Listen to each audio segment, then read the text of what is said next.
욥기서 1장 1절 봉독해 드리겠습니다. 우스 땅에 욥이라 이름하는 사람이 있었는데 그 사람은 순전하고 정직하여 하나님을 경외하며 악에서 떠난 자더라. 그 소생은 남은 자가 7이요 여자가 3이며 그 소유물은 양이 7천이요 약대가 3천이요 소가 500결이요 암나귀가 500이며 종도 많이 있었으니 이 사람은 동방 사람 중에 가장 큰 자라. 아마 대한민국에서도 이렇게 많은 목축업을 대량으로 하는 사람들은 아마 손꼽을 거예요.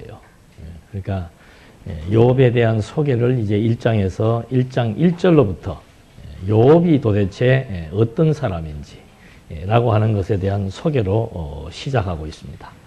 지난 시간에도 욥기에 대한 재략적인 내용 그리고 문제 제기 방향 이런 걸 말씀을 드렸습니다만은 욥기의 주제는 우리가 다 아는 대로 하나님의 전능성이다. 이 시가서는 욥기, 시편, 자만, 전도, 아가를 합해서 우리는 시가서라고 합니다. 이 시가서라고 하는 것은 제가 성경을 공부하는 사람들에게 항상 어떻게 공부를 해야 됩니까? 라고 물으면은 하는 말이 늘 똑같은 말이 있습니다. 창세기부터 계시록까지는 다 해야 되지만 그래도 먼저 할 것은 뭔가 하면은 창세기부터 에스더까지의 역사서를 먼저 공부하십시오. 그런 얘기를 합니다. 왜 그런가 하면은 이 창세기부터 계시록까지의 역사 배경을 알아야만 이제 구약에 대한 이해, 신약에 대한 이해를 들 수가 있습니다. 지금 우리가 오후 시간에는 로마서를 공부합니다만 로마서에서도 구약의 인물인 아브라함이 등장을 합니다. 그러니까 구약을 잘 모르는 사람들에게 아브라함의 믿음이 어떻고 얘기하면은 그 개념이 들어오질 않아요. 그렇기 때문에 성경을 공부할 때는 최소한도 창세기부터 에스더까지는 이게 띄엄띄엄 들어서는 안 됩니다. 성경은 반드시 일생에 한 번 정도는 창세기부터 계시록까지를 쉬지 않고 한 6개월 정도나 길어야 1년 안에 쫙 한꺼번에 들어놓는 그 기본적인 바탕이 필요합니다. 그래야 이 성경이 가지고 있는 통일성 그리고 성경이 말하고자 하는 그 핵심 주제, 의미, 목적 이런 것들이 확 들어와서 그 기초 위에 다시 반복해서 공부를 해야 이제 점점 신앙이 성숙되게 됩니다. 그러나 20년 아니라 100년 신앙생활을 해도 창세기 1년에 한 번 정도 쫙 들었다. 이런 식으로 해서 산발적으로 파편적으로 공부하시는 분들은 죽을 때까지 가도 성경 전체가 머릿속에 들어오지도 않고 성경 전체가 안 들어온다는 것은 하나님의 존재에 대해서 아주 선명하게 확신이 들지 않고 그 확신이 들지 않으니까 매일 관심은 세속에 함몰될 수밖에 없고 자기 삶의 의미에 대한 기쁨과 가치에 대한 분명한 의식이 안 생기게 되는 거예요. 그러니까 그냥 신앙생활에 그저 그렇고 하게 될 수밖에 없는 겁니다. 동산교회의 특징, 이거는 우리가 함께 공감해야 되고 함께 공유해야 되는 겁니다. 성경을 이렇게 아주 그냥 일맥상통하게 되어 있기 때문에 이거를 좀 한꺼번에 쫙 들어야 될 이유가 있습니다. 그래서 이 시가서라고 특히 욥기서도 시서입니다. 문학적인 장르로 하나님의 존재를 지금 표현해주고 있는 건데 이 시서는 어떻게 만들어지는가? 창세기부터 계시록까지의 내용을 다 해석하는 거예요. 그러니까 이 역사를 해석하고 난 결과에 나타난 하나님의 속성이에요. 그러니까 이 배경 없이 창세기부터 에스더까지 역사적인 배경이 없이 욥기서 공부하거나 시편을 공부해봤던들 이게 도대체 특히 시편 같은 경우는 전부 시편, 잠언, 전도서, 아가서는 전부 이스라엘의 역사를 기초로 해서 그거를 인용하거나 그거를 의미적으로 염두에 두고 쓴 글들이기 때문에 도대체가 무슨 말인지 알 수가 없게 되어 있단 말이죠. 그러니까 성경 보고는 전부 자기한테 다 직접적으로 대입을 시켜가지고 복 있는 자는 악인의 죄를 쫓지 않으니까 나도 악인의 죄를 쫓지 않으면 복 있는 자가 되겠구나. 이런 식으로 마음이 클클할 때 여호와는 나의 목자시니 내게 부족함이 없으리로다. 맞아. 여호와가 내 목자니까 내게 부족함이 없지. 전부 자기에게 직역해서 해석하는 오류를 범하게 되는 거죠. 성경은 나에게 직접적으로 직역되는 게 아니고 전부 하나님에 대한 존재를 우리에게 확증시켜주고 있습니다. 그 하나님이 보이는 수준만큼 내 삶에 영향력이 미치게 되고 내가 하나님을 의지하고 신앙하게 되는 거기 때문에 성경의 내용은 하여튼 근본적으로는 전부 하나님에 대한 살아계심을 우리에게 보여주는 계시의 말씀이다. 그러면 욥기서는 뭔가 하나님이 전능하시다 이 말이지요. 욥기서 본문에서도 계속 이 전능이라고 하는 전능하신 하나님이라고 하는 용어가 아주 한 30여 차례 이상 직접적으로 전능하심을 사용하고 있습니다. 그리고 마지막에 욥이 하나님의 전능성을 한마디로 아주 요약해서 말한 것이 바로 뭔가 무소 불능이다. 하나님의 능력은 미치지 않는 것이 없다. 그러니까 이걸 다른 말로 하면은 절대적인 능력이다. 하나님의 능력은 뭐 이 피조 세계뿐만이 아니고 뭐 우주 만물 영원한 능력을 갖고 계신다. 그걸 이제 말해주려고 하는 거예요. 그러니까 그거를 알려면은 이 창세기부터 에스더까지는 갈 필요, 욥기서는 뭐 거기까지 갈 필요는 없다 하더라도 욥이 언제 사람인가 하면은 창세기 욥은 이 모세 시대의 사람이라고 하는 것이 유력합니다. 여러 가지 설이 있어요. 뭐 아브라함 때다 또는 모세 때다 솔로몬의 때다 여러 가지가 있는데 뭐 저도 이것이 뭐 정확하게 제가 역사학자가 아니기 때문에 단적으로 말할 수는 없지만 여러 가지 많은 자료들을 보면은 가장 근접한 것이 뭔가 하면은 그 욥의 친구들의 이름이 등장을 합니다. 그 친구들은 전부 친척이에요. 욥과 뭐 엘리후, 소발, 뭐 거시기 하면서 이렇게 욥의 친구들이 나오는 이 친구들은 전부 다 데라의 후손들입니다. 그러니까 데라의 직계로 성경에 나타나는 것이 아브라함이에요. 그러니까 아브라함과 데라 그리고 그의 친척들 이름들이 거명되는데 그게 이제 전부 모세 시대, 모세와 동시대 인물들이라고 하는 것이 이제 역사적으로 그건 확인하면 밝혀집니다. 욥에 대해서는 뭐 정확하게 분석이 안 될 수가 있지만 그 친구들의 이름을 보면은 그 친구들이 어느 시대에 어디에 살고 있었다 정도는 확인할 수 있는 거죠. 그래서 역사적인 배경은 이 창세기로부터 이렇게 모세 시대까지를 역사적인 배경으로 둘 수 있다. 근데 이제 특이한 것은 시편 같은 경우는 아브라함으로 주로 이제 물론 뭐 창세기부터 이 창조 역사도 많이 나옵니다만은 아브라함으로부터 시작해서 이 마지막 에스더까지의 역사적인 배경 속에서 솔로몬이나 이 다윗이 이제 그 자기가 경험했던 그런 내용들을 인용해서 표현들을 많이 합니다만은 욥기서는 주로 이제 창세기로부터 여기 중간에 노아가 나오고 그 다음에 아브라함이 등장을 합니다. 그런데 요 아브라함 이후에 이스라엘 백성들이 이제 이 모세 시대는 전부 이스라엘 백성들이 어디 있을 때예요? 애굽에 종살이하고 광야 생활하고 아직은 이제 뭐 가나안 땅에 정복하지 않았던 그런 시점으로 보여지는 거죠. 그러니까 이 가나안 땅에는 원주민들이 살고 있었고 그래서 이 지리적으로 이제 이 여기 그다음에 여기 메소포타미아 있는 이쪽 그다음에 여기를 이제 동방이라고 얘기를 합니다.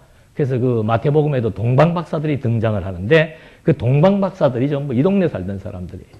그 욥은 어디에 살고 있는가 하면 에서의 후손들이 살고 있는 에돔 땅 여기에 이제 우스라고 하는 지역이 있다라고 성경에 말하고 있는 거죠. 그리고 여기에는 이제 아직은 뭐 유대인들에게 정착하지 않은 상태에서 욥이 이제 친구들과 토론을 하면서 하나님이 어떤 분이신지를 노래하는데 주로 이제 욥은 이 창조 기사 그리고 아담으로부터 모세 때 이르기까지 이제 유대인들에게 충격적인 사건은 출애굽이지요. 그래서 유월절을 지키는 거지만은 그 변방에 있는 사람들에게 충격적인 사건은 뭐겠습니까? 홍수예요, 홍수.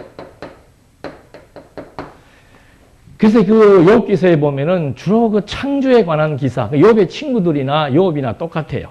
하나님에 대해서 논증을 하는데 창조에 관한 기사, 그리고 홍수와 관련된 물에 관한 기사, 그리고 하나님께서 어떻게 지금 우리 인생들을 섭리해 오고 계시는지. 그래서 그 욥 기서에서 주로 하나님을 설명하기 위해서 인용하는 사건들은 창조와 홍수, 그리고 인생에 대한 섭리, 하나님께서 인생들을 어떻게 섭리하시는가, 그런 내용들이 이제 역사적인 배경으로 나타나게 되는 겁니다. 역사적인 배경이 왜 필요한가? 이 시가서라고 하는 것 자체가, 욥기서 자체가 역사 해석의 결과로 드러났기 때문에 그 역사성이라고 하는 것은 굉장히 중요한 의의가 있는 겁니다. 그런 배경 속에서 이제 본론에 가면 다 확인이 되겠습니다만은, 다른 시가서들은 아브라함도 나오고 모세도 나오지만은 욥기서에서는 아브라함이나 모세나 이런 사람이 등장하지 않고 그냥 어떤 사건들, 그리고 자기 친척이며 친구였던 세 친구들이 등장을 해가지고 아주 그냥 막 혈전을 벌이는 거죠. 논쟁의 혈전을 벌입니다.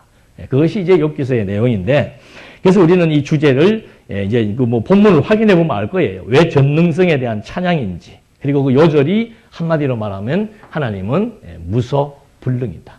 뭐 하나님의 능력은 무한대다 그 말입니다. 하나님의 능력은 미치지 않는 곳이 없으니까. 다른 말로 하면 하나님의 능력은 무한대다. 그리고 이제 1장 1절에 읽어드린 말씀에서 도입이 나오죠. 도입. 이 성경은 내가 늘 그런 말씀을 제가 드렸습니다만은 하여튼 대부분의 성경 내용은 도입에서 무언가를 암시하거나 아니면 도입에서 어떤 내용에 대한 증거를 제시해 주거나, 그러니까 1장 1절로부터 한 5절까지의 내용들은 그냥 이렇게 뭐 우리가 어머니한테 편지 쓰듯이 이렇게 뭐 대충 쓰는 게 아니고, 여기는 본론에 전개될 내용, 본문의 내용, 이런 것들을 압축해서 말하거나 아니면은 그 말을 하기 위해서 이제 이렇게 이 포문을 열어나가는 그런 서막의 내용들을 많이 담고 있습니다. 그래서 지금 읽어드린 말씀대로 우리 도입에서 보니까는 우스 땅이라고 하는 1차적으로 지명이 나옵니다. 두 번째는 욥이 어떤 사람인가가 나옵니다. 두 번째는, 첫 번째는 지명이 나오고, 두 번째는 욥이 도대체 어떤 사람인가, 욥의 신분에 대해서 말해주고 있습니다. 욥은 한마디로 말하면 뭐예요? 동방의 의인이고 하나님으로부터 뭘 받은 자예요? 복을 받은 자다. 그래서 그 욥기 그 10절에 보면은 하나님께서 욥의 손으로 하는 말을 뭐에게 했다? 복되게 했다. 욥의 하는 일마다 하나님께서 뭐되게 했다? 복되게 했다. 그래서 욥은 어떤 자인가? 동방의 의인이며 복받은 자이다. 이걸 이제 1장에서 명시를, 1장 그 초도에서 명시를 해주고 있습니다. 그러니까 이 욥기서의 내용이 앞으로 이제 이게 전개가 되는데, 여기에 지명과 욥에 대한 신분을 말해주고 있다. 이것도 전부 역사적인 맥락과 연관이 있습니다. 이 지명은 이미 하나님께서 노아 때 일단 그 물심판을 했죠. 물심판을 하고 난 다음에, 창세기도 재밌는 것이 창세기 5장에 아담의 족보가 나온다 그랬습니다. 그리고 창세기 6장 8절에 노아의 족보를 아주 반줄로 간단하게 언급을 해요. 노아의 족보는 어떻다? 함과 셈과 야벳이다. 그 노아의 족보를 언급을 하고, 그 다음에 10장과 11장에서 셈의 후손으로부터 시작해서, 그러니까 함과 야벳도 언급을 합니다만, 이제 성경에서 중요한 계보가 뭔가 하면은 셈의 후손에서 데라의 후손의 족보를 쫙 열거를 합니다. 그래서 이 데라의 후손에서 누가 나오고? 아브라함이 나오고, 그 다음에 그 데라의 후손에서 보면은 이제 여기 욥의 세 친구들의 이름들이 거명되게 되는 겁니다. 그건 여러분이 나중에 따로 한번 뭐 인터넷 들어가서 참고해서 참조해 보면은 아주 자세히 나와 있는 계보도가 있어요. 그런 걸 보니까 이 욥이 살고 있던, 그러니까 여기에서 이 혈통도 얘기를 해줬지만은 창세기에 보면은 함은 어느 지역에서 살고, 함은 이쪽 아프리카 지역이에요. 그 다음에 셈은 동방 지역에 살고 야벳은 유럽 지역으로 넘어가게 되어 있습니다. 그러니까 이 지역 욥이 어디에 살았다? 우스 땅에 살았다라고 하는 이것도 하나님께서 욥 기서를 기록하게 하면서 그냥 기록한 게 아니에요. 이 욥이 이미 노아의 언약대로 셈족이 살아야 될 땅, 지역을 이미 명시해 주고 있고 이 욥 역시도 데라의 후손임으로 말미암아 하나님의 언약 자손이다. 그러므로 말미암아 창세기로부터 요 모세 창조로부터 모세 시대에 이루어지는 하나님의 언약이 땅과 혈통 이것이 그대로 다지금 계승되는 가운데서 욥의 위치가 분명하게 우리가 확인해 볼 수 있다. 그리고 세 번째 욥은 어떤 사람이다? 그는 의인이라고 그랬습니다. 의인. 하나님께서 노아를 불러가지고 노아에게 뭐라고 칭호를 줍니까? 노아는 하나님의 은혜를 입었더라. 그래서 노아를 뭐라고 그러는 거예요? 의인이라고 얘기해 줍니다. 그 대신에 이제 아담은 타락하기 전에 하나님이 뭐라고 얘기하는 거예요? 하나님의 의의 근본인 하나님의 형상과 모양으로 창조했다고 얘기하죠. 근데 이것이 이제 타락함으로 말미암아 거둬지게 되어버렸습니다만은 하나님이 처음 아담을 만들 때 하나님의 형상 따라 하나님의 모양대로 이건 전부 다 하나님의 의와 거룩을 의미하는 겁니다. 그러니까 아담도 하나님께서 의와 거룩, 하나님 보시기에 좋게 만들어 놓고 선하게 만들어 놓고 노아를 하나님께서 불러가지고 노아는 의인이라고 말을 해주고 있고 아브라함도 역시 마찬가지예요. 아브라함 하나님이 불러갖고 아브라함에 뭐 줍니까? 복 주고 아브라함으로 말미암아 믿음으로 말미암은 의인이라고 하는 칭호를 하나님께서 아브라함에게도 주고 그것이 로마서 바울이 입증해주고 있는 겁니다. 그리고 이 시대에 있던 욥에게도 마찬가지로 똑같은 맥락에서 하나님께서 혈통적으로 지리적으로 그리고 그의 신분도 하나님 보시기에 의로운 자 그리고 복받은 자로 하나님께서 딱 명시해 줌으로 말미암아 욥을 통해서 기록된 욥기서가 이렇게 하나님의 역사적인 배경 속에서 나타난 것이라고 하는 사실을 우리에게 분명히 제시해 줌으로써 이 욥기서 역시도 하나님의 역사 해석의 결과로 말미암아 드러난 하나님의 전능성을 우리에게 증거하고 있구나. 이걸 정확하게 우리에게 첫 절부터 우리에게 확인을 시켜주고 있는 겁니다. 자, 이렇게 해서 이제 하나님께서 이 첫 단원에 욥기서가 세 개의 단원이죠. 망하고 뜻대로 그리고 뭐예요? 흥하고 리액션을 좀 해주십시오. 방청석에 가면은 리액션을 안 하면은 그 참가비를 안 준다 그래요. 그러니까 막 박수치고 그런다 그러죠. 망하고 뜻대로 흥하고 이것이 욥기서의 기본적인 구조입니다. 자, 여러분들은 욥기서 그러면 지난번도 물었죠. 뭐가 생각이 나요? 고난 또 죄 또 뭐 하여튼 욥기서 그러면 뭐 10명 물어서 99.9명은 다 뭐 얘기하는 거예요? 고난 얘기하는 거죠. 근데 이 전능성이라고 하는 것은 누구에 대한 거예요? 신에 대한 문제입니다. 성경을 우리는 계시서라고 얘기할 때 성경의 내용은 하나님에 대한 계시예요. 하나님에 대한 계시. 뭐 우리가 이 땅에 고난 받으면서 뭐 어떻고 저쩌고 뭐 고난의 문제에 심각해지고 그런 게 아니에요. 하나님에 대한 계시입니다. 그 중에서도 욥기서는 이 하나님의 능력이라고 하는 것이 이게 참 절대 능력이구나. 이 세상의 그 어떤 것과도 비교할 수 없는 모든 만물들을 다 지배하고 다스릴 뿐만이 아니고 그 모든 만물을 존재하게 하는 근본적인 능력자라고 하는 사실, 이걸 욥기서가 우리한테 말해주려고 하는 거예요. 그래서 욥이나 친구들이 전부 신에 대한 설명을 할 때 창조 기사를 많이 인용을 한다 그 말입니다. 다른 데는 그렇게 흔치 않아요. 그런데 욥기서 내용을 보면은 막 대부분 다 창조 기사를 막 얘기를 하고, 또 하나님도 마지막 38장에 욥에게 나타나서 하나님이 그동안의 논쟁의 심판, 판결을 할 때 무엇을 얘기합니까? 창조를 얘기하는 거예요. 이런 것들이 하나님의 능력과 무관하지 않다는 거죠. 그렇게 해서 설명을 해주는데 욥의 고난이라고 하는 것은 하나님의 절대 능력을 설명하기 위한 하나의 도구예요. 하나의 형식이나 도구라 말입니다. 근데 이제 1장에서 요거 1장에서 4장에서 38장에서 42장 이렇게 되어 있어요. 그러니까 이게 지금 다 뭐예요? 이게 지금 다 뭐 하는 거예요? 토론하는 겁니다. 토론하는 거예요. 그 다음에 1장에서 3장까지는 뭔가 하면은 이제 욥에 대해서 그리고 이 지금 토론하기 위한 배경에 대한 설명을 이제 해주는 거죠. 등장인물이 누구예요? 욥. 그 다음에 사단. 그리고 이제 환경적으로는 뭐예요? 욥의 환경적으로는 욥이 뭐다?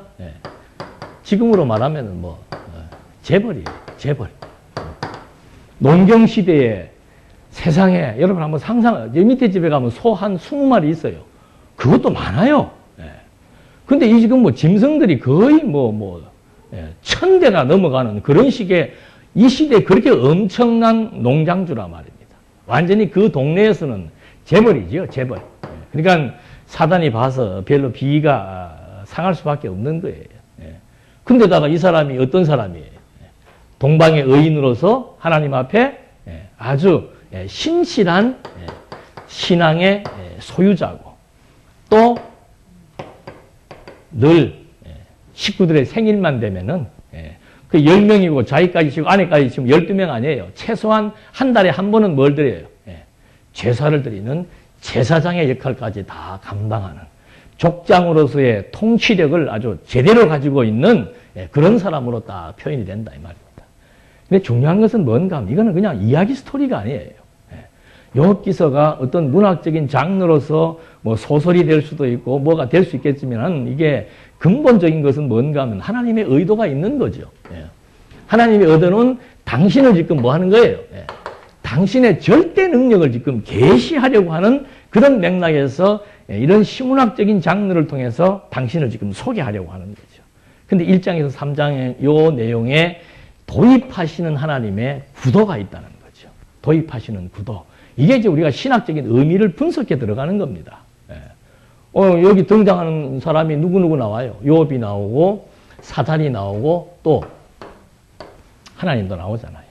그래서 여기서 우리가 잡을 구도는 뭔가 하면은 하나님이 나오시고 그 다음에 이 사단이 등장을 하는 거예요. 사단은 뭐예요? 하나님의 만드신 피조물입니다. 그걸 이제 명시해 드리는 거예요. 피조물. 본문에서는 다시 한번 말씀드리겠습니다만은 사단이 나오고 그 다음에 또 누가 나와요? 욥이 나오죠. 그래서 욥은 의인이기 때문에 한쪽 부분은 사단의 지배를 받기도 하고 일부는 또 하나님의 직접적인 성령의 역사에 의해서 움직여 나가기도 하는 이 지금으로 말하면 중생인이나 마찬가지죠. 이런 상태에 대해 구도를 놓아두는 겁니다. 이 구도는 이제 학문적으로 신학적으로 얘기하면은 일원론적 구도입니다. 일원론적 구도. 그러니까 욥이나 사단이나 다 누구의 지배하에 있다? 하나님의 지배하에 있다. 어떻게? 전적으로. 그래서 이게 절대적으로 하나님에게 뭐에 있다? 종속되어 있다. 그러니까 사단도 누가 허락해야 되는 거예요? 하나님의 부리는 종이에요. 사단이 뭐 하나님을 대항하고 하나님을 괴롭히는 그런 존재, 신비주의자들은 그렇게 생각을 하죠. 오순절주의자들은 보면은 맨날 귀신 쫓는데 시간 다 보내. 귀신이 영물인데 우리가 쫓는다고 그래 쫓아나가겠어요, 그게? 그리스도는 당신이 하나님의 아들임을 지금 확증시켜 주려고 귀신을 제압하고 막 쫓아보내고 하는 거지. 목사가 무슨 능력이 있다고 뭐 한 길로 왔다가 저도 옛날에 그렇게 해봤어요. 신비주의에 있을 때 귀신 들린 사람 보면 막 한 길로 왔다가 7길 안 가. 더 그냥 막 발악만 하지. 귀신 쫓는 능력이 있으면은 김정일이고 핵이고 신경 쓸 거 있습니까? 없습니까? 아무것도 신경 쓸 거 없습니다. 귀신 쫓는 능력 있는 목사 10명만 남한에 있으면은 10명이서 산에 가서 기도하면서 하나님 아버지 오늘 이 시간에 남쪽에 있는 귀신들 전부 불러다가 김정은이의 두뇌 속에 들어가서 발작해가지고 대동강변에 빠져 죽게 해주시옵소서 하면 됩니까? 안 됩니까? 그렇게 돼야 되는 거예요. 쫓는다 그런다면은. 이게 전부 사단의 역사든 욥의 인생이든 전부 누구에 의해서 하나님에게 절대적으로 종속된 상태에 있다 이 말입니다. 그래서 지금 이 1장과 3장의 구도를 지금 우리가 정확하게 포착을 해야 되는 거예요. 그래야 이 변론의 내용에서 토론의 내용에서 분명한 의도와 의미를 파악할 수 있게 된다 이 말입니다. 예. 아, 지금 왜 여기에서 지금 사단이 등장해가지고 하나님 앞에 나와가지고 하나님 욥이 보니까 그 재벌 아닙니까? 재벌. 아니 재벌로 살게 해주는데 하나님을 안 섬기겠습니까? 1년에 12번 아니라 20번이라도 하나님 앞에 제사 드리죠. 그건 하나님이 욥을 하나님은 욥이 의인이라고 얘기하는데 내가 볼 때는 욥이 재벌이기 때문에 잘 먹고 잘 살고 하나님이 복을 주셨기 때문에 하나님 앞에 저렇게 잘하는 것이지 그 복을 거두어 간다면은 욥 역시도 똑같이 하나님을 불신할 것입니다. 쉽게 얘기하면 하나님 앞에서 지금 딜을 하는 거예요. 그러니까 하나님께서 그래? 그러면 한번 해봐라. 하나님이 왜 그랬겠습니까? 하나님이 왜 사단에게 그럼 욥을 한번 해봐라고 왜 그랬겠어요?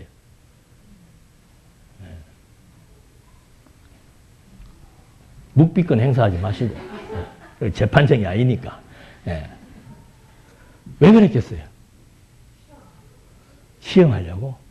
내가 그 뻔한 대답을 물어보겠습니까? 당신이 능력자니까 당신 알아서 할 계획이 다 있는 거예요. 욥을 시험에 들게 하는 것도 누구예요?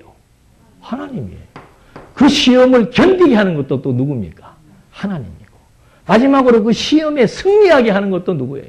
하나님. 그 당신의 능력은 당신이 알잖아요. 내가 스스로 있는 자예요. 그리고 내가 우주와 만물을 창조한 창조주입니다. 아니 우주와 만물을 창조하고 거기에 사단과 인생을 창조하신 하나님께서 인생에 대한 생사화복을 뭐 할 수 있습니까? 당신 마음대로 할 수 있지요. 근데 사단은 무엇만 생각하는가 하면은 하나님이 잘 살게 했으니까 못 살게 하면 어떻게 하시다? 그러면 거기에서 누가 지금 빠져버린 거예요? 욥이 빠져버린 거예요. 어떤 의미에서 욥은 잘 사니까 의지하고 못 살면은 의지 안 한다? 욥이 잘 살고 못 사는 거는 누구의 판단에 있다? 자기 자신의 가치에 의해서 하나님을 섬긴다 안 섬긴다로 사단은 생각하고 있는 거죠. 그러니까 한번 어렵게 만들어주면 욥은 하나님을 불신할 것입니다라고 하는 확신을 갖고 하나님한테 지금 이 신청을 하는 거죠. 하나님께서 그럼 해봐라. 왜 그렇게 하셨는가? 당신의 능력을 알기 때문에 그래요. 내가 욥의 생명을 지배할 뿐만이 아니고 욥의 생사화복을 다 지금 내가 관장하고 있다. 왜냐하면 나는 엘로힘 전능자이기 때문에 그렇다. 그걸 당신은 아시잖아요. 그래서 지금 이야기를 끌어나가기 위한 도입의 1장, 3장에서 가장 중요한 것은 뭔가? 이 구도라 말입니다. 구도. 하나님이 어떤 분이신지 사단과 욥의 인생을 당신의 능력으로 마음대로 움직여 나가실 수 있는 절대 능력자. 이걸 보여주는 것이 일원론적 체계를 지금 여기에서 우리들에게 암시해주고 있는 거라 이 말입니다. 그러면은 여기에서 일원론적 체계를 1장과 3장에서 우리한테 제시해주는 이유가 뭔가? 뭐겠습니까? 네? 이 내용은 잘 모르더라도 이 뒤하고 연관성이 있습니까? 없습니까? 있어요. 성경은 따로따로 떨어져서 각각 노는 게 아무것도 없습니다. 창세기하고 출애굽과 연결되어 있고 마지막 창세기하고 계시록이 뭐 돼 있어요? 연결되어 있어요. 창조가 있으면 반드시 뭐가 있습니까? 종말이 있는 거죠. 연결 안 되어 있는 부분이 없습니다. 여기서는 본문 자체 내에도 성경은 본문 자체 내에서도 상호간에 연결이 되어 있고 각 권마다 연결이 되어 있고 66권이 하나로 연결되어 있다는 거. 이것이 성경의 통일성, 성경이 진리라고 하는 것에 대한 확증적 단서가 되는 놀라운 체계라 이 말이죠. 그런 맥락에서 본다면 여기에서 하나님께서 일원론적인 구조 체계를 딱 명시해 준 이유는 뭔가? 여기에서 이제 무슨 싸움이 벌어질 것이니까. 자, 우리는 이제 여기 나오면은 전부 이제 표면적인 것만 얘기를 해. 욥의 고난, 그죠? 욥의 고난이 어디에서 왔다? 욥에게서 왔느냐? 하나님에게서 왔느냐? 그 싸움이에요. 논쟁의 싸움은 그거예요. 우리는 고난에 대해서 이 고난의 문제가 골치 아프다고 생각하지만 하나님은 고난이라고 하는 삶의 과정을 통해서 친구들과 욥이 논쟁을 하게 합니다. 그 논쟁의 쟁점은 뭔가 하면은 인간이 어떤 삶의 원인이 되느냐 아니면은 하나님이 모든 것의 주체가 되느냐. 쉽게 얘기하면 이게 주체의 문제를 지금 다루고 있다 이 말입니다. 고난에 대한 원인은 누구한테 있느냐는 거죠. 근데 이 변론을 할 때, 그러니까 이거는 표면적인 문제지만은 근본적으로는 하나님께서 이 토론의 핵심 쟁점은 뭔가 하면은 신관의 문제예요. 신관의 문제. 여러분들 이걸 정리하지 않으면은 욥기 읽으면은 다 헷갈려요. 욥의 친구들이 하나님에 대해서 아주 바른 신관을 가지고 있습니까? 안 가지고 있습니까? 가지고 있어요. 욥의 친구들도 하나님의 창조에 대해서 얘기하고 욥에게 야 하나님이 막 하늘의 별들을 만들고 뭐를 어떻게 하고 얘기 다 합니다. 하나님의 작정대로 된다. 하나님이 모든 걸 다 움직이 나간다. 욥의 친구들 그런 얘기 다 해요. 욥도 또 그런 얘기 합니까? 안 합니까? 근데 여러분들은 거기에 대해서 의문을 안 가져보셨어요?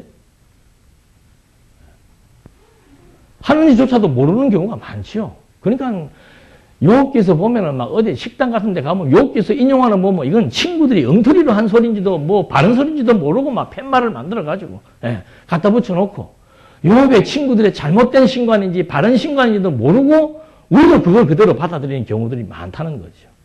그래서 여기에서 이제 신관에 대한 문제가 제기가 되는데 간단합니다. 한 가지예요. 욥의 친구들은 뭔가? 이원론의 반대가 뭐예요? 이원론이에요. 하나님도 섭리를 하고 인간도 어떤 일에 대한 원인이 될 수 있다. 그래서 하나님도 하시고 인간도 한다. 이게 이원론입니다. 그러니까 이 이원론에 대해서 공격하기 위한 체계가 뭐예요? 이론론적 체계예요. 그러니까 친구들은 지금 이 고난의 문제를 놓고 얘기하는 겁니다. 고난이 어디에서 왔는가? 인간의 행위로 말미암은 것이다. 그걸 때로는 죄라고 표현하기도 하고 악이라고 표현하기도 하고 하나님 앞에 대적이라고 표현도 하는 거예요. 인간의 행위에 의해서 지금 뭐가 왔다? 고난이 왔다는 거죠. 그러니까 그 행위 문제를 하나님 앞에 뭐 해라? 회개해라 이 말입니다. 이게 얼뜻 보면 맞아요, 틀려요? 구속사 신학이라고 하는 것이 이거예요. 모든 신학의 출발을 무엇으로 잡는가? 인간의 타락으로 잡는 겁니다. 타락은 누가 한 거예요? 아담이 했다는 거죠. 인간이 했다는 거죠. 그럼 하나님은 타락한 인간을 뭐 하시는 거예요, 이제? 사랑하고 용서해 주시는 분이다, 이 말이죠. 얼핏 들으면 맞는 것 같잖아요. 만약에 그런 논리라면은 하나님에게 무슨 용어를 쓰면 안 됩니까? 이걸 쓰면 안 되는 거예요. 많은 신학자들이 고민이 어디에 있는가? 신학 학문을 연구하는 사람이 절대 개념을 모르겠습니까? 이런 논리로 나가면은 하나님의 절대성에 대해서 손상이 간다 이 말입니다. 그래 이거는 아닌 것 같은데. 그럼 그렇다고 하나님이 그러면 욥을 그냥 막 욥이 아무 잘못도 없는데 욥을 그렇게 막 만신창이 만들어 버리는가? 그 잔인해요, 안 잔인해요? 여러분 그런 하나님 믿고 싶어요, 안 믿고 싶어요? 내일부터 안 나오셔도 됩니다. 그러니까 이게 우리에게도 갈등이 되는 거예요. 하나님을 믿으면 그래도 이 땅에서 뭐가 있어야 돼요? 이 땅에서도 뭐가 있어야 돼요? 소망이 있어야 되는데. 그래서 욥기서를 강의를 잘 안 한다는 거 아닙니까? 교회에서. 왜? 이거 보니까 소망이 있습니까? 없습니까? 이 기간이 너무 긴 거야. 마지막에 반짝 뭘 줍니까? 축복을 다시 해주지요. 처음에 잃어버렸던 과정상에 있어서 잃어버렸던 축복을 뒤에서 해주긴 해주는데 그걸 힘주기가 너무 취약한 거죠. 왜? 논리가 이게 지금 뭐 전체를 다 차지하고 있기 때문에. 그래서 이원론적 체계에 의한 신관입니다. 하나님이 전능하다고 친구들도 다 얘기를 해요. 예. 근데 그 전능하시지만 뭐가 들어가는 겁니까? 예. 인간의 행위가 또 다른 맥락에서는 문제의 요인이 될 수 있다고 말한다 이 말이죠. 그래서 하나님이 망하게 할 때 이래서 망하게 한다, 저래서 망하게 한다는 말을 그래서 쉽게 하는 것이고, 대부분의 많은 사람들이 이걸 이제 다른 말로 하면은 인과응보라 그럽니다. 네가 심은 대로 거둔다 이 말입니다. 네가 악한 짓을 했으니까 하나님이 어떻게 한다? 너에게 완전히 다 엄청난 어려움을, 형벌을 주시는 거고, 네가 선한 일을 하면은 하나님이 어떻게 해준다? 복 준다 이 말입니다. 악행을 하면은 화가 주어지고 선행을 하면은 복이 주어진다. 이것이 일반적으로 본능적으로 가지고 있는 사고 체계예요. 그러니까 교회에서도 열심히 순종하면 하나님이 뭐 준다? 잘 먹고 영혼이 잘된 같이 범사가 잘되게 해주고, 불순종하면은 범사가 불통하게 해준다. 이것이 교회에서도 그대로 도입되어서 가르치는 잘못된 신사상이다 이 말이죠.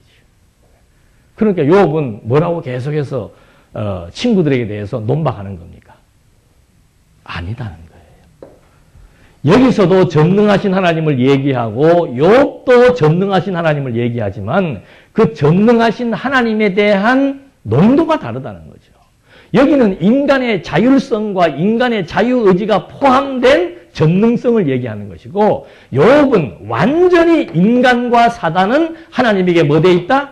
종속된 상태에 있는 모든 만사를 다 하나님의 뜻과 능력에 의해서 진행되고 섭리된다라고 하는 진짜 말 그대로 절대 능력에 근거한 전능성, 인간이 원인자가 되기도 하는 하나님의 전능성, 이것이 근본적으로 다른 거예요.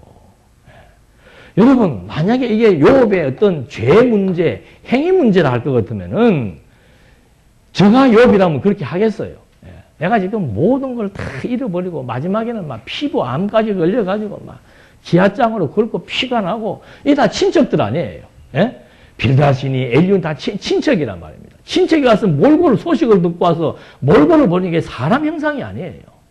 누구든지 하나님을 잘 모르면 여봐, 이게 뭔 일이냐? 하나님한테 뭐 잘못된 거 있지? 회개해라. 하나님은 사랑의 하나님이니까 네가 회개하면 하나님이 회복해 줄 것이다. 그럼 이런 것들은 어떻게 하겠습니까? 우리가 잘못이 있습니까? 없습니까? 있어요? 없어요? 그러면 그 말이 맞아요? 틀려요? 맞지요. 맞아. 뭐 깨끗한 사람이 어디가 있습니까? 그러니까 이거는 인간론의 문제가 아니란 말이에요. 예. 욥이 그렇게 공박을 당하면서도 끝까지 하나님이다 하는 이유는 뭡니까? 내가 지금 이렇게 된 것은 까닭이 없다는 말의 의미는 뭐예요? 하나님 당신 마음대로 하신 일이다 그 말입니다. 인간의 행위와 상관없이 하나님 당신 마음대로 집행하신 결과로 내가 지금 이 모양이 된 것이다 그 말을 하는 거예요. 그러니까 이 문제는 욥의 개인의 문제, 인생의 문제를 얘기한다면은 당연히 하나님 앞에 맞아, 나도 죄인이야 하고 회개할 수 있지요.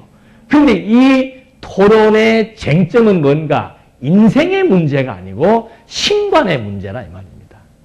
하나님이 정말 절대 능력을 보유하고 계신 전능자이냐? 아니면은 인간의 자율성이 인정된 능력자이냐? 그럼 전능이 아니죠. 자율성이 인정된 능력자냐? 아니면은 인간의 자율성이 전적으로 배제된 절대 능력자냐? 그 논쟁에 지금 토론이 벌어지고 있는 거예요. 그러니까 욥의 신앙으로서는 그걸 양보할 수 없는 거죠. 내가 죽을지언정, 내가 병들었을지언정, 내가 완전히 폐가 망신했을지언정 하나님은 절대 능력자라 그 말입니다. 그걸 지금 욥은 계속해서 말하면서 나중에 갈수록 욥도 이제 신앙적 에너지가 고갈되는 거죠. 너무 힘든 거예요. 하나님 날 좀 데려가 주십시오. 그건 욥의 고난에 대한 욥의 아픔을 지금 고백하는 것이고, 욥의 신과는 뭔가? 내가 비록 이럴지라도 이 모든 것은 하나님의 절대 능력에 의한 것입니다. 그 그걸 지금 막 욥과 친구들이 몇 장이에요, 이게 지금. 거의 막 34장의 분량을 통해서 지속적으로 논쟁을 벌이고 있다, 이 말입니다.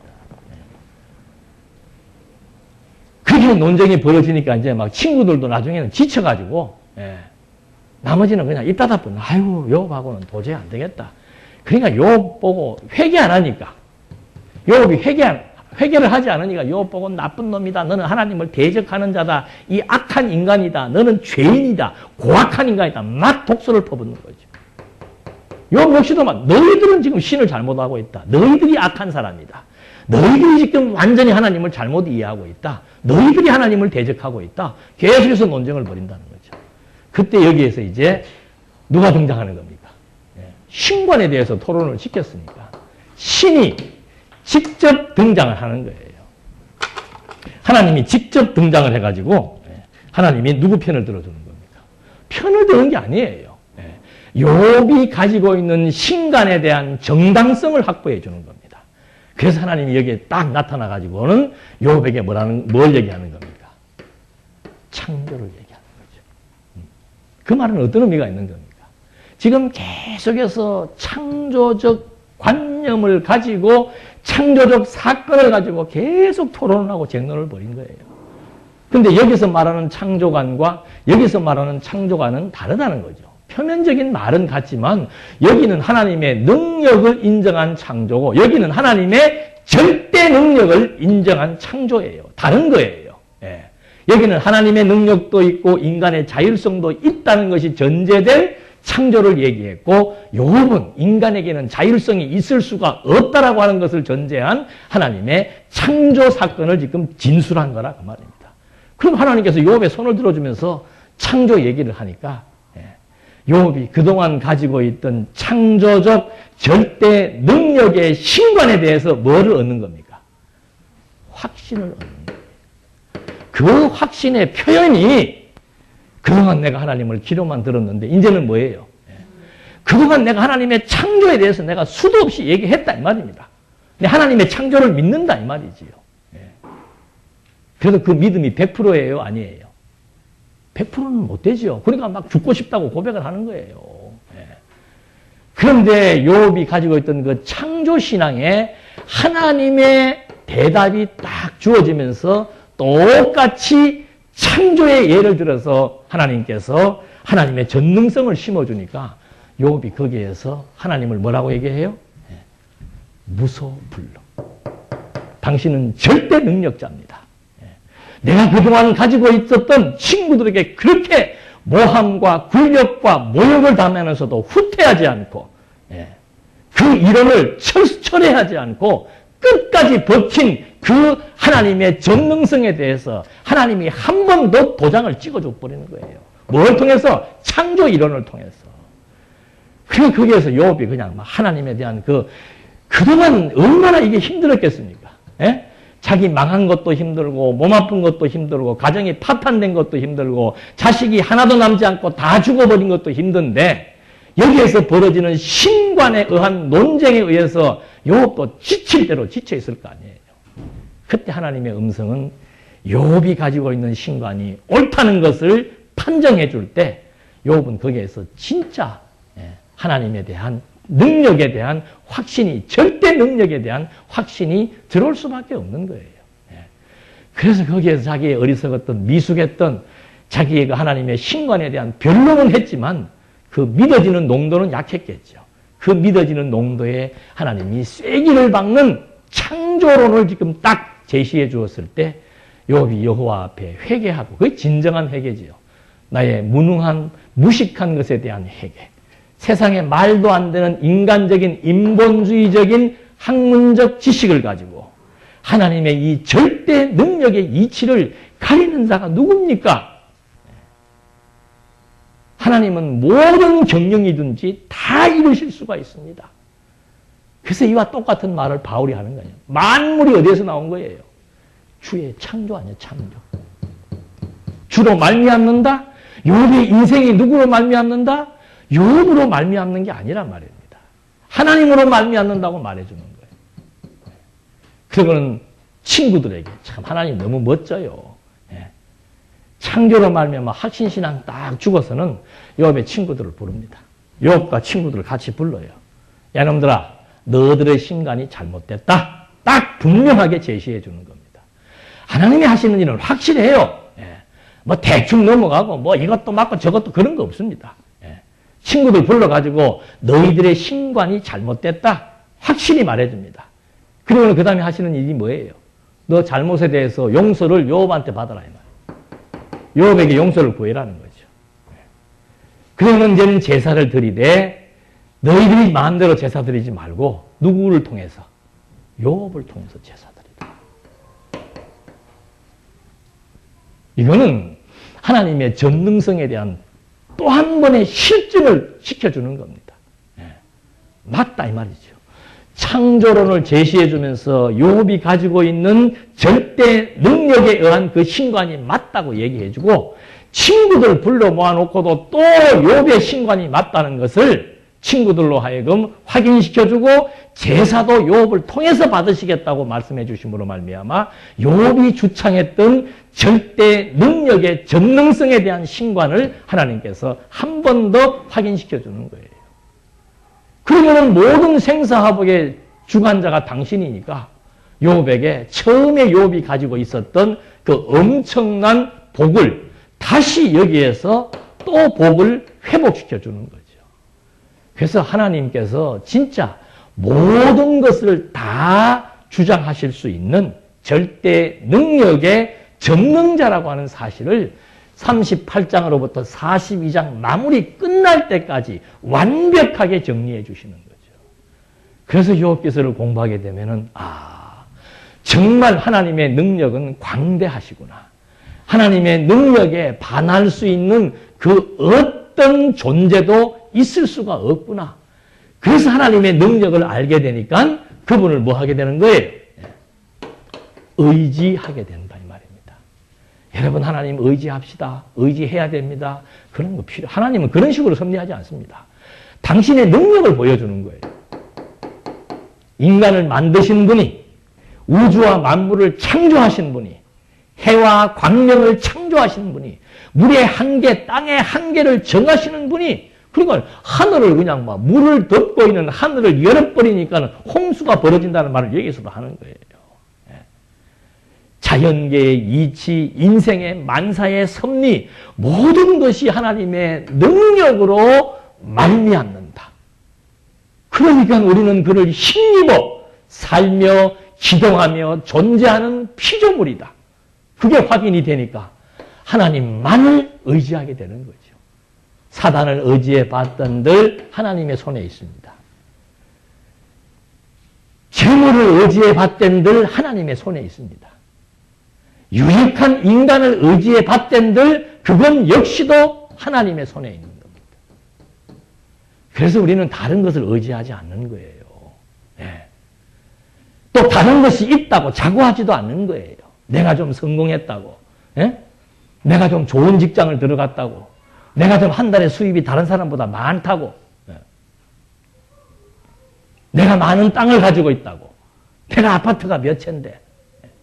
그런 말에 기가 죽는 것도 전능성을 부정하는 거고, 그런 말을 하는 것도 전능성을 부정하는 거고, 그런 것에 가치를 두는 것도 전능성을 부정하는 거라. 하나님께서 잘 되게도 하시고 욥 보십시오. 하나님께서 되게도 하시고 안 되게도 하셔서 우리한테 뭘 지금 보여주려고 하는 겁니까? 하나님이 능력자라는 거예요. 그래서 걱정 근심이 안 되는 거예요. 두려움이 안 생기고 걱정 근심이 안 생기고 사람 얼굴 보면서 살지 않는다 이 말입니다. 이 하나님을 모르니까 요새 많이 나오잖아요. 뭐 이 표현은 별로 들으면 별로 기분 좋은 말은 아니에요. 갑 뭐예요? 나는 안 할랍니다. 그 왜 하는가? 전능자를 모르니까 내가 지금 전능자인 줄 아는 거예요. 내가 어떤 좋은 위치, 좋은 신분, 좋은 능력이 있으면은 그게 자기 건 줄 아니까 자기보다 취약한 사람에게 이 갑을 관계. 그러니까 하나님을 모르는 인간 세계는 영원한 갑을 관계입니다. 누군가는 나보다 나은 사람이 있을 거 아니에요. 그러니까 갑질하고 싶어서 인간들이 성공하는 거 아니에요. 갑질하고 싶어서. 이제는 막 갑질이 인간이 하다 못해 기계가 나와서 뭐 합니까? 어제 보니까. 참, 진짜 더럽더만. 예. 이 새돌이, 예, 이새돌, 예. 바둑의 최고의 아니에요. 최고 경지 아니에요. 예. 근데 이놈 기계가 이제 하도 인간들이 갑질을 하니까 기계가 나와가지고 인간을 뭐 하는 거예요? 예. 꼬꼬라뜨리는 거 아니에요. 신을 모른다고 하는 것은 그만큼 비참하게 살 수밖에 없는 겁니다. 여러분, 우리는 을의 입장이 뭔지 알잖아요. 우리 다 을의 입장을 대보며 살잖아요. 또 때로는 주제 파악 못하고, 예. 요만한 것만 있어도 뭐 하고 싶어요? 예. 갑질하고 싶어. 이 두 가지의 양면성을 가지고 사는 것이 인간이에요. 예. 그래서 인간이 하나님 노릇하는 게 갑질이고, 예. 거기에 굴복당하는 게 을질이에요. 예. 을도 좋은 거 아니에요. 왜 내가 을로도 삽니까? 예? 아니, 하나님의 백성이 왜 을의 노릇을 하며 사냐, 이 말입니다. 비굴하게. 아이고, 목사님들 직장 생활 해봐요. 저도 이거 직장이에요. 인간적으로 보면 이거 별로 좋은 직장 아니에요. 예. 입 달린 사람은 다 한마디씩 하는 직장 아니에요. 예. 뭐가 이게 뭐 대단한 직장이에요. 좋은 직장 아니에요. 예. 저도 치열하게 직장 생활 하면서 합니다. 누구 못지않게. 여러분만 직장 생활 하는 게 아니고. 아, 여러분이 직장이야. 뭐, 더럽고 그거 하면 뭐, 치우고 장사라도 할 수 있지.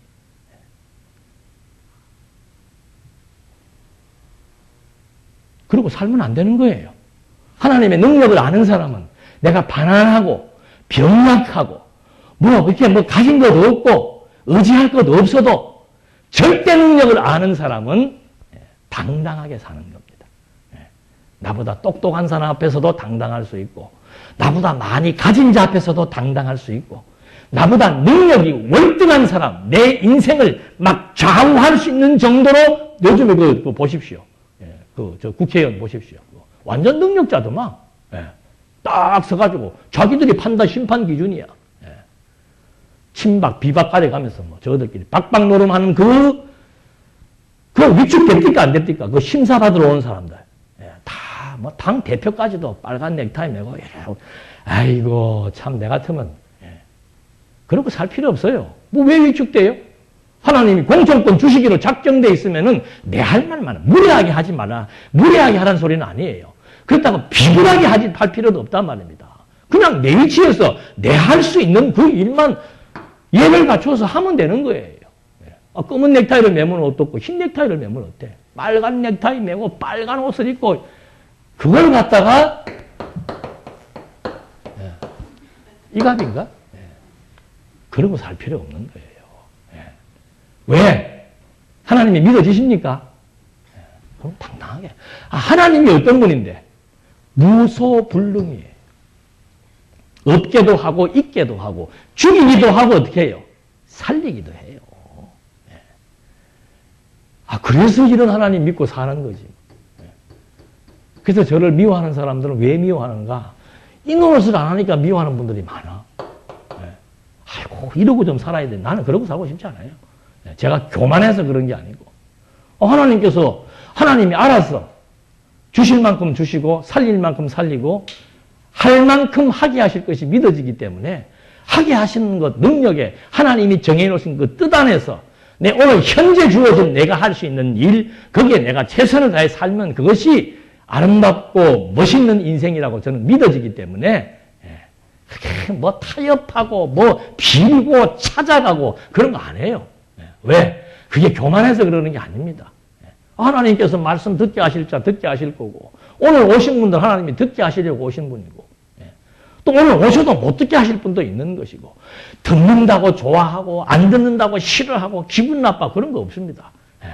아이고, 옛날에는 강론 시간에 뭐 어떤 데는 신문 피는 사람도 있고 요즘도 그래요. 뭐 틱틱거리면서 강의하는데 그거 방해받을 것 같지요? 물론 어느 때는 방해받을 수도 있어요. 그러나 근본적으로 하나님의 절대 주권 능력에 매여 있는 만큼 아이고 다 성령께서 주관해 나가시는 거니까 나는 내 할 일만 하자.